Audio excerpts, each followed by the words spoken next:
আপনি যেদিন মরবেন সেদিনও মানুষ ভাত খাবে। এই গ্রামবাসী ধোকা, মহল্লাবাসী ধোকা, এগুলো সব ধোকা। বন্ধুরা ধোকা, স্ত্রী ধোকা, এগুলো সব ধোকা। সব ওই রাত্রে খানা খাবে, আপনারে দাফন করে আসে। আরো বেশি খাইব মানুষের ঘরের থেকে যাইতে আইনা ভাত খাওয়া। আও সারাদিন কাঁদছেন আমনে, শরীর দুর্বল হয়ে যাব খানা না খাইলে। ভাত খানা বন্ধ। লাশের সামনে মুসলমান আজকে জানাজা, লাশ সামনে, এখানে দাঁড়াইয়া জিগায় খানাটা কোন দিন কইয়া লাইলে ভালো আছিল। কি আহা মানুষ কার জন্য শিক্ষালেন? এই মানুষগুলো তারা আজকে জিগায় খানাটা কোন দিন, 4 দিন না খানাটা কি সোমবারে করলে ভালো হয় না মঙ্গলবারে করলে ভালো হয়? কত অনবুঝ করে লাইলে ভালো আছিল। লোকজন কি আর আবার পাইবেননি? হ্যাঁ, মানুষটিরে আবার কইটো আইবেন, আজকেই কইয়া লাইলে ভালো। ফলে জানাজার লাশের সামনে দাঁড়াইয়া আগে কইয়ালায় সবাই খেয়াল রেখেন সোমবারে খানা। এর নাম দুনিয়া, এর নাম দুনিয়া। এই জন্য দুনিয়া বড়ই স্বার্থ, এটা রাক্ষস, শুধু গিলে খায়, তৃপ্ত হয়। সেদিন আমি এক কোটিপতির বাড়িতে গেছি, অনেক বড় সম্পদশালীর বাড়িতে গিয়া তার বাসায় বাথরুমে গেছি। দেখি যে বাথরুমের যে দরজার যে সিটকারি লাগায়, তো সিটকারিটা আছে, কিন্তু সিটকারিটা যেটার মধ্যে লাগায় ছোট্ট বল্টু একটা, এটার মধ্যে লাগায় যেটার মধ্যে এটা নাই। এবারে লাভ হলো কি, এটা কিদের মধ্যে লাগায়? কথা বুঝছেন না? লকটার এই ছোট ইয়াটা যেটার মধ্যে লাগায়, আর এটা নাই। তা না, আমি বের হয়ে বললাম, ভাইয়া এরই নাম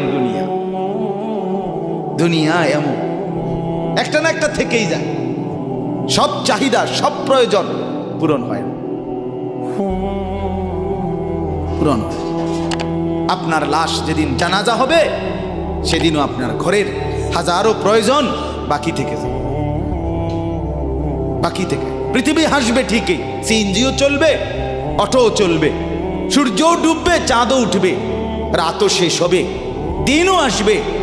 কেউ থামবে না আপনার জন্য, আপনি শুধু চলে যাবেন একা কবর। কেউ থামবে না, এরে বাপ, কেউ থামবে না।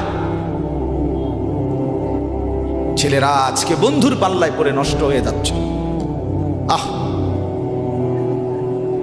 সমবয়সী বন্ধু তোমার উলঙ্গ ছবি দেখায়া, নর্তকী দেখায়া শেষ করে দিল, তুমি বুঝলাম। সমান বন্ধু একসাথে তোমার জুয়ার আড্ডায়, মদের আড্ডায়, নারীর আড্ডায়।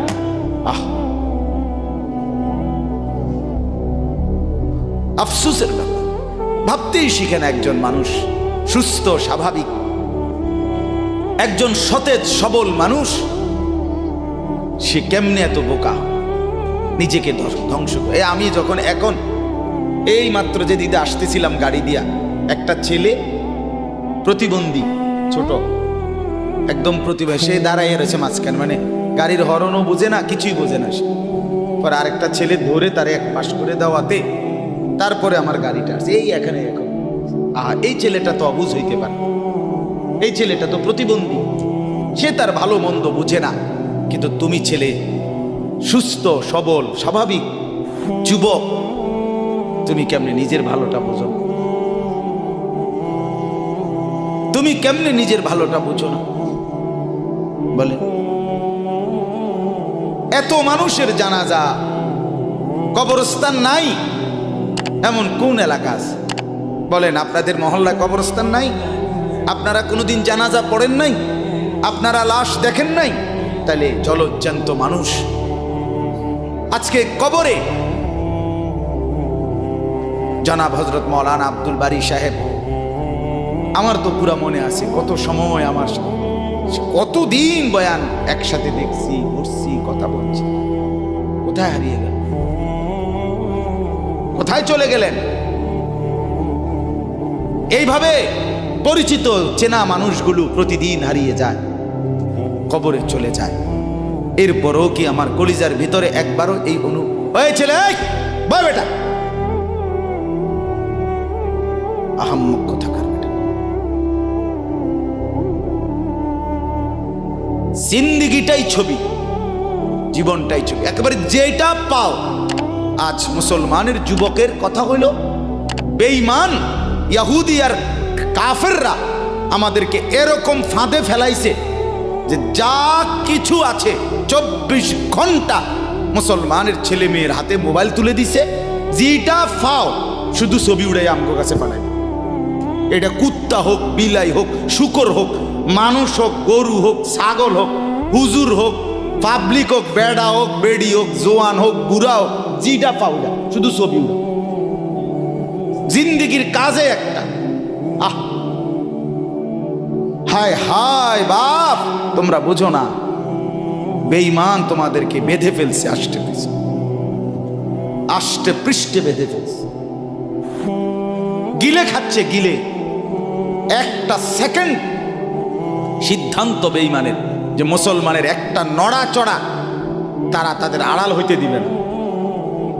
কারণ এই মোবাইল, এই ইন্টারনেট, এই সব কিছু আমরা যাই ছবি উঠাই করি তাদের হাতে, তাদের কাছে এটার মূল নিয়ন্ত্রণ।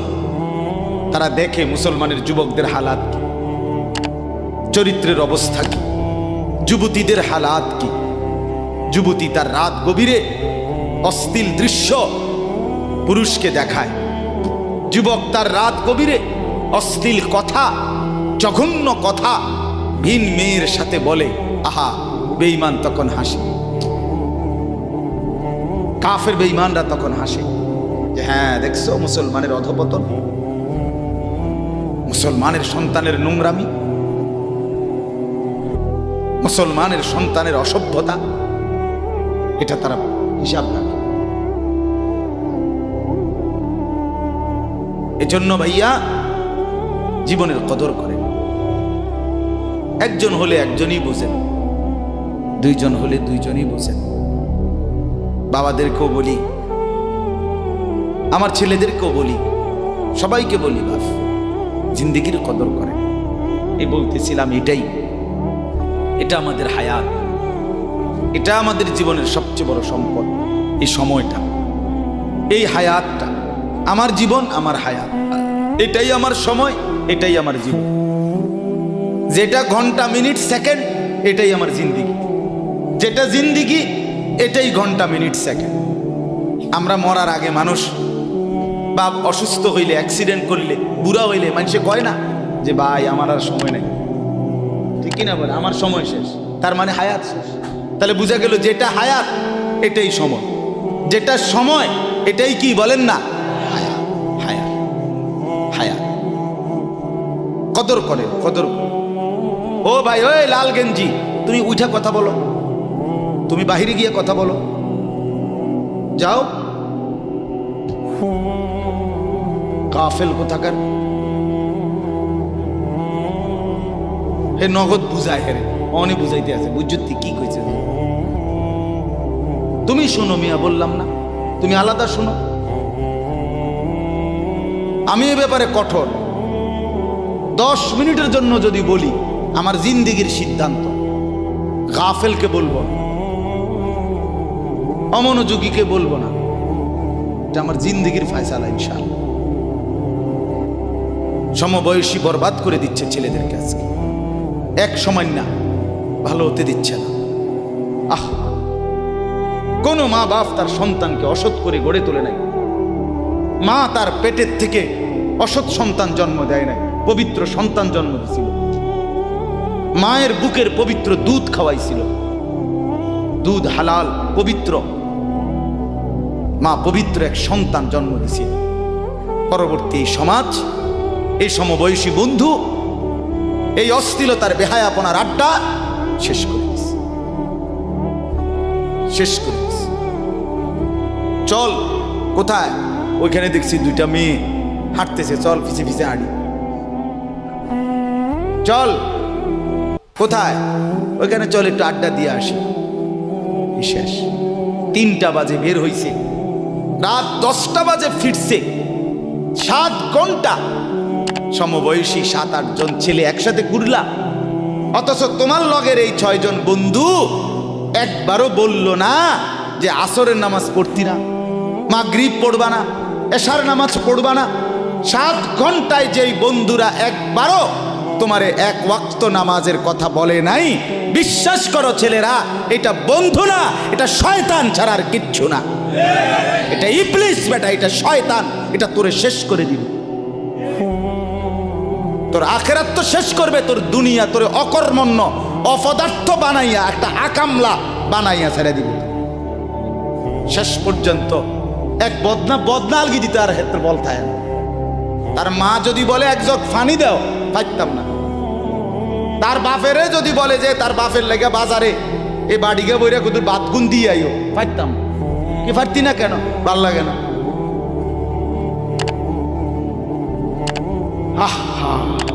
গুনাহ, অশ্লীলতা, বেহায়াপনা, উলঙ্গপনা শেষ পর্যন্ত এরকম অপদার্থ বানায়, অকর্মণ্য বানিয়ে দেয়। হযরত আব্দুল্লাহ ইবনে আব্বাস রাদিয়াল্লাহু তাআলা আনহু বলেন, প্রত্যেকটা গুনাহ মানুষকে দুর্বল করে দেয়। আপনি যতবার নারী দেখবেন ভিন নারী, খোদার কসম আপনার শক্তি সামর্থ্য দুর্বল হবে। জিনা, ব্যভিচার, মদ, জুয়া, সুদ, ঘুষ, অশ্লীল দৃশ্য, নাচ, গান আপনাকে দুর্বল বানাবে। সাওয়াদান ফিল ওয়াজহ, চেহারা কালো করে দিবে। জুলমাতান ফিল কলব, অন্তর অন্ধকার করে দেবে। ওয়াহানান ফিল বাদান, শরীর দুর্বল করে দিবে। দাইকান ফির রিজক, রিজিক সংকীর্ণ করে দিবে। বুগদাতান ফি কুলুবিল খালক, মানুষের চোখে ঘৃণিত বানায় দিবে। এই 5টা ক্ষতি। প্রত্যেক গুনাহ কয়টা ক্ষতি করে? চেহারা কালো বানায়, অন্তর অন্ধকার বানায়, শরীর দুর্বল করে, রিজিক সংকুচিত করে, কমিয়ে দেয়, মানুষের চোখে ঘৃণা তৈরি, ঘৃণা তৈরি। আপনি 2টা ছেলে একসাথে মনে করেন বিড়ি খায়, সিগারেট খায়, গাঁজা খায়, একসাথে হেরা 24 ঘন্টা চলে, একসাথে মোবাইলে ছবি দেখে, নাচ দেখে, ভিডিও দেখে, অস্থির। এরকম 2 জনের আলগা করে একজনের জিগান, তোর লগের হেতে কেমন, হেতে কি করবো? উনি জোনায়েদ বাগদাদি। কথা বলেন না কেন? হে বলবো এটা নাকি? সে বলবো যে অসভ্য। তাইলে কি বুঝা গেল? আপন যার লগে চলছিলা তুমি, হেইতেও তো তোমারে অসভ্য। অসভ্যকে অসভ্যও অসভ্য বলে, সভ্যরাও অসভ্য। এই কথাটা জরুরি। দুশ্চরিত্রকে, মন্দকে মন্দ লোকেও মন্দ বলে, ভালো লোকেও কি বলে? মন্দ। নেককার এর উল্টাটা। একটা লোক নামাজি, চরিত্রবান, দিনদার, আল্লাহর পথে চলে, ছেলেটা নামাজ পড়ে, যুবক, সমাজের যে কোনো কাউকে খারাপ, একার গাঁজাখোর, ফুট্টাখোর, বাবাখোরকে জিগান যে এই লোকটা কেমন, সে বলবে ভাই আমি খারাপ হইতে পারি, কিন্তু তবে হেতে ভালো। ঠিক কি না বলে? এজন্য প্রিয় বন্ধু, আবারও বলছি, বাপ জিন্দিগি নষ্ট করেন, হায়াতের কদর করেন, জীবনের কদর করেন, জীবন সুন্দর করেন। আপনার দিকে আপনি নজর দেন, আপনার দিকে। ছেলেদেরকে বলি, বাবা তুমি তোমার আপাদমস্তক দেখো, তোমার এই চুল মুসলমানের তো, তুমি খেয়াল করো। গোটা পৃথিবীতে এই আজকে ছেলেদের, তোমাদের যাদের চুল বড় বড় এলোমেলো, এগুলো সবগুলো ইয়াহুদিদের চুল। আর এই ইয়াহুদির, এই জালেম ইসরায়েলের এই ইয়াহুদিরা বলছে গাজা, ফিলিস্তিনের মুসলমানের এরিয়াকে 24 ঘন্টার মধ্যে বলছে ছেড়ে দিতে। রক্তে ভাসায় ফেলতেছে মুসলমানের তাজা খুন। আজকে 75 বছর একটানা মুসলমানের রক্ত ঝরাচ্ছে ফিলিস্তিনে এই ইসরায়েলের ইয়াহুদিরা। এই সমস্ত চুলের কাটিং এগুলো ইহুদিদের, বিশ্বাস কসম এটা তাদের ডিজাইন।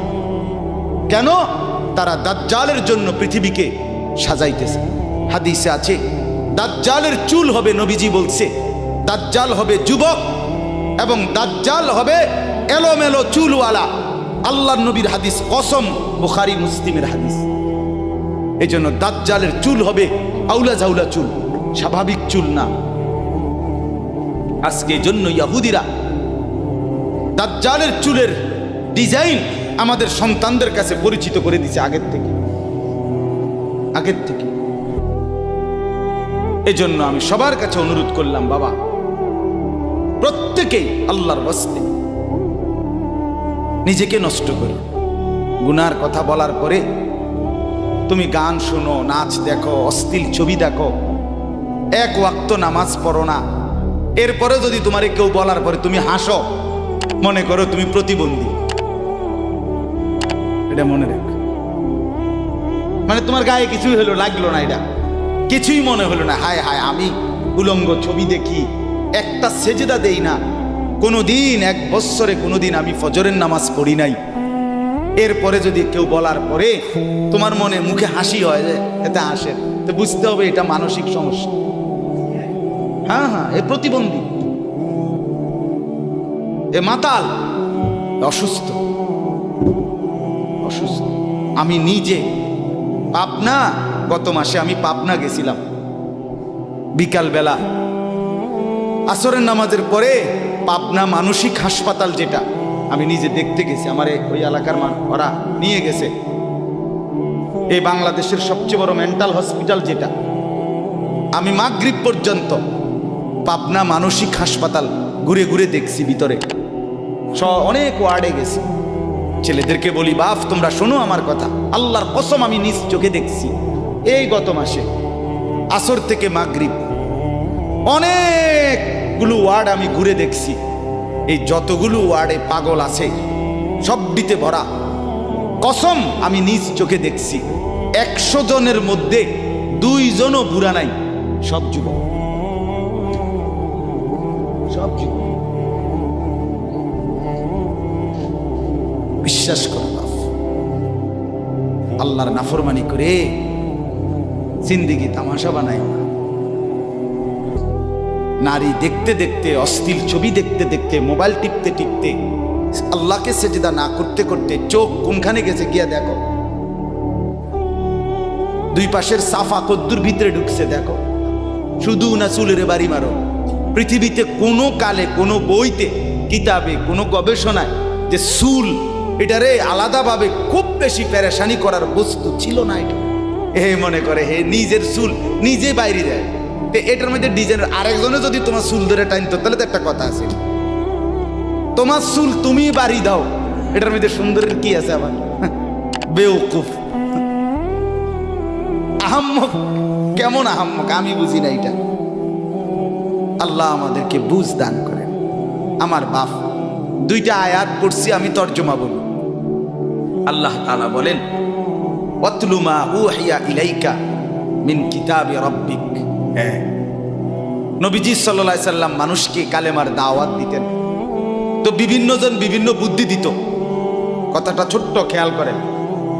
কইতো মুহাম্মদ এমনে কও, আরেকজনে কইতো হেমনে কও, আরেকজনে বলতো মুহাম্মদ এই সিস্টেমে কইতে হইব, আরেকজনে বলতো আগে নেতা করে মুসলমান বানাইতে হইব, আরেকজনে বলতো আরে এই সমস্ত গরিব শরীফ গোলাম কৃতদাস বেলাল খাব্বাব খুবাইব ইতার লইয়া ফইরা থাকলে হইবনি। বুদ্ধির শেষ নাই, বোঝেন নাই কথাটা? আল্লাহ তাআলা তখন বন্ধুকে বললেন, দোস্ত সব বাদ দেন, আমি যেটা বলি শুনেন। ওয়াতলু মা উহিয়া ইলাইকা মিন কিতাবে রাব্বিক। আপনার রব আল্লাহ আপনার উপরে প্রতিনিয়ত যেই কোরআন নাজিল করতেছে, আপনি সকলের সামনে সেই কোরআন তেলাওয়াত করেন, কোরআন পড়েন। ওই যে হাফেজ তানভীর কোরআনুল কারীম শুনেছে, এটাই দাওয়াত, এটাই দাওয়াত। সে আর বাংলায় কি বলা দরকার? কিচ্ছু বলার দরকার। এই কোরআনের তেলাওয়াত যে রব্বুল আলামিন আমাদেরকে দেখাই দিলেন আমি আল্লাহ তাআলা এক অন্ধ, যে গোটা পৃথিবী দেখে না, তো এক অন্ধ মানুষের জবান দিয়ে যদি আমি আমার কোরআন এত সুন্দর করে উচ্চারণ করাইতে পারি, তাহলে তোমাদের যারা চোখওয়ালা আমার কোরআন দেখে দেখেও কোনোদিন পড়তে পারো না, তোমাদের হালাত কি হবে? কেমনে তোমরা আমি আল্লাহর সামনে দাঁড়াইবা?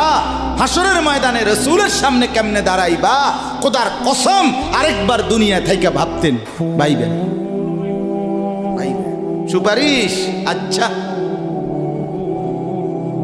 হাউজে কাউসারের পানি, আচ্ছা ঠিক আছে। এ বিড়ি খাইতে খাইতে, হ্যাঁ বিড়ি খাইতে খাইতে 60 বছর বয়স, এখনো বিড়ি সিগারেট খান।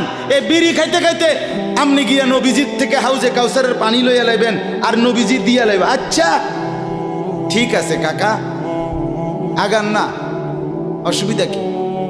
চা দোকানে নর্তকীর নাচ দেখেন, চা দোকানে বইয়া বইয়া টেলিভিশন দেখেন, আর বিড়ি খান। আমনে নবীজির সুপারিশ নিবেন, হাউজে কাউসারের পানি নিবেন। নবীজি বিষয়টা আমনেরে এত সহজ করে বলে দিয়ে গেছে না? কথা বলেন না কেন? নবীজি এ কথা বলছে, উম্মত চুরি ডাকাইতি জিনা ব্যভিচার মদ জুয়া নাচ গান টেলিভিশন নাটক সিনেমা বিড়ি সিগারেট তুমি সব করতে থাকো, তোমার জিডা মনে কয়টা করো, হাসরের ময়দানে শুধু আমার দ্বারে আইও, আমি বেহেশতে পাঠাই দেবো। এটাই তো সুপারিশ না?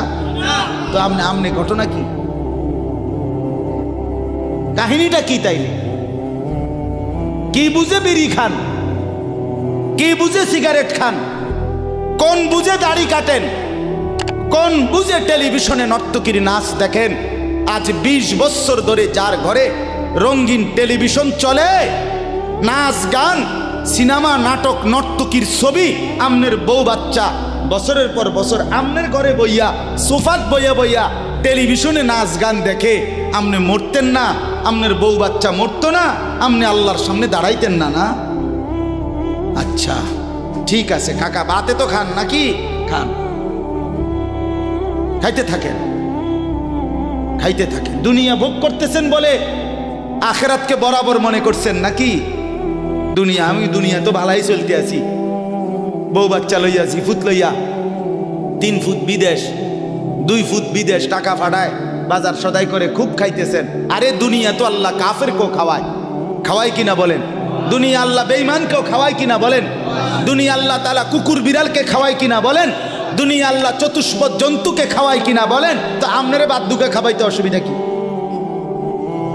কিন্তু দেখার বিষয় তো হলো আখিরাত মিলবে কিনা, জান্নাত মিলবে কিনা, এটা না দেখার বিষয়। আল্লাহ বলেন, বন্ধু ওয়াতলু মা উহিয়া ইলাইকা মিন কিতাবি রাব্বিক, আমি রবের পক্ষ থেকে যে কোরআন নাজিল হয়েছে আপনি সেটাই পড়েন, দিবানিশি পড়েন। দেখবেন বন্ধু আপনার এই কোরআনের তেলাওয়াত শুনবে, এই তেলাওয়াত শুনেই আমার বান্দা আমার ফয়সালা অনুপাতে কালেমার ভিতরে ঈমানের ভিতরে ঢুকতে থাকবে। লা মুবাদ্দিলা লিকালিমাতিহি, আল্লাহ বলেন আমার কথার এক বিন্দু নড়চড় হবে না। বন্ধু আমার, জগতের সবাই যদি কালেমা পড়ে তবুও কোরআন পড়েন, কেউ যদি কালেমা নাও পড়ে তবুও কোরআন পড়েন, তবুও কোরআনই তেলাওয়াত করেন। অন্য কোনো বুদ্ধি নাই, অন্য কোনো ফর্মুলা নাই, অন্য কোনো মাধ্যম নাই। আমি আল্লাহ আপনি বন্ধুকে মনোনীত করে আপনার উপরে কোরআন নাজিল করেছি, আপনি আমার কালাম পৃথিবীবাসীকে শুনান। যাকে যাকে ইমানদার হওয়া দরকার আমি আল্লাহ আপনার দলে ভিড়ায় দেব। সুবহানাল্লাহ। ওয়ালাম তাজিদা মিন দুনিহি মুলতাহাদা, আল্লাহ বলে বন্ধু রাতে কিংবা দিনে, সকালে কিংবা দুপুরে, সুখে কিংবা দুঃখে, অভাব কিংবা প্রাচুর্যে, একাকী কিংবা প্রকাশ্যে, ঘরে কিংবা বাজারে, কোনো জায়গায় আমি আল্লাহকে ব্যতীত আর কাউকে কোথাও কোনো আশ্রয় পাবেন না। আছি শুধু আমি আল্লাহ। মোমেনের জন্য শুধু কে? কौन पूछेगा हमें तेरे सवा, तू गनी है और हम है बेनवा। हकीमुल उम्मत मुजद्दिदुल मिल्लत हजरत मौलाना शाह अशरफ अली थानवी रहमतुल्लाह अलैहि কথা বলছে ওনার মুনাজাত। এটা তো উনি বলতেন মুনাজাতের মধ্যে, আল্লাহ